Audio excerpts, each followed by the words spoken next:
Week 3 of the fantasy football season. And here's a few running backs I looked at on the wire this week. Pretty light week on the waiver wire.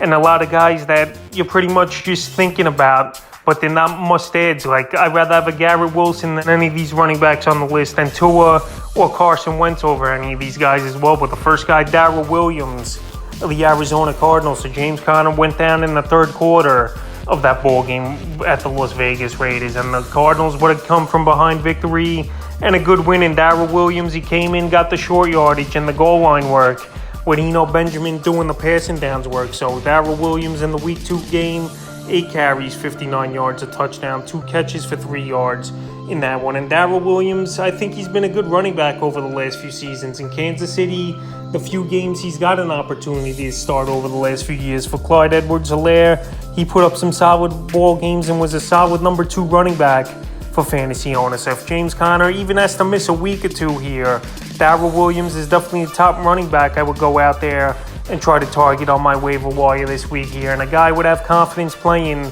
as my number 2 running back or a flex option. So right now available in 96% of fantasy leagues here. I know he's got a tough matchup in Week 3 versus the Rams is Williams if he's going to get the nod. But I would go out there and take a flyer on him, especially if more news comes out on Conner or he don't practice or play this week. It's good to at least have Williams as a guy that you put a waiver claim in for. The next guy, Raheem Mostert of the Miami Dolphins. So the Dolphins, this team, they look lethal on offense. And what a victory after coming back from 35-14 in the fourth quarter and winning 42-38 versus the Baltimore Ravens. So Raheem Mostert, he got dropped quickly in Week 1 in 12% of fantasy leagues here. But right now, he was the lead guy over there for this Miami Dolphin team. Chase Edmonds, he didn't do much.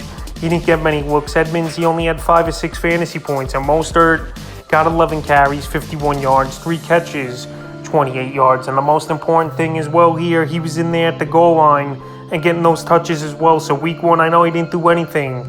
Only 5 carries, 16 yards a catch and 16 yards. But in Week 2, in a ball game that was up and down the field, Mostert was in there a majority of the time, where you thought Chase Edmonds would be that passing downs guy. But right now it looks like Mostert's the favorite for the short yardage and the goal line. And he's also a guy that can catch the ball out of the backfield. We saw it in his 49er days. So right now available in 57% of fantasy leagues. I definitely would go out there and try to get Raheem Mostert. A lot of people jumped the gun, I think, dropping him quickly in Week 1 here. But he's out there in a decent amount of leagues, and it's time to go get him as he's the lead back over there in Miami, it looks like. The next running back, Kelvin Benjamin of the Arizona Cardinals. So Benjamin available in tons of fantasy leagues here. And if Conner is going to be out, him and Daryl Williams are going to be the running backs over there, with Williams getting the first few downs and Benjamin being more of the passing downs running back. So Benjamin, the first 2 weeks of the season here for him, pretty decent PPR days as a flex option. Week 1 versus Kansas City, 4 carries, 28 yards, 3 catches, 33 yards. And then Week 2 with the Raiders, carries, 31 yards, 3 catches for 20 yards. So Week 3, a tough ball game versus the Los Angeles Rams.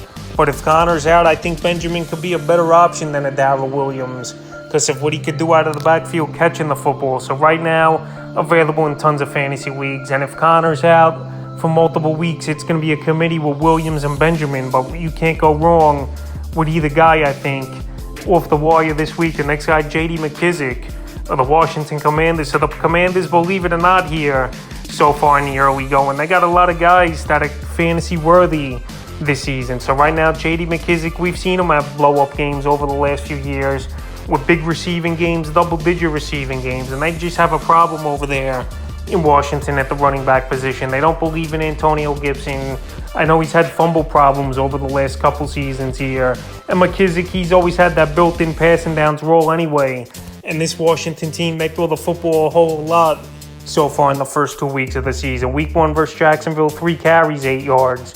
3 catches, 20 yards, a 2-point conversion. And Week 2 at the Lions, 3 carries, 9 rush yards with 7 catches for 54 yards. And PPR leagues versus Philadelphia, I think they're going to pass a lot.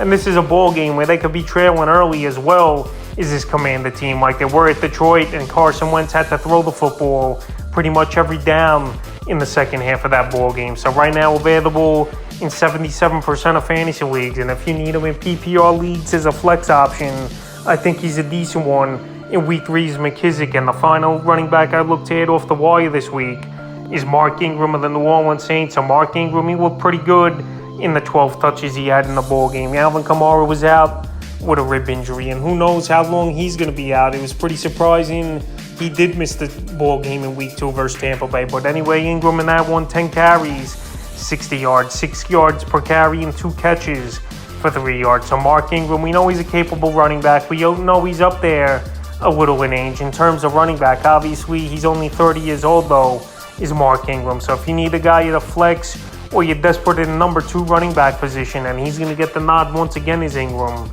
If Kamara don't play, he's available in 70% of fantasy leagues. That's a few running backs I look to add here for week 3 off the wire, the fantasy football season.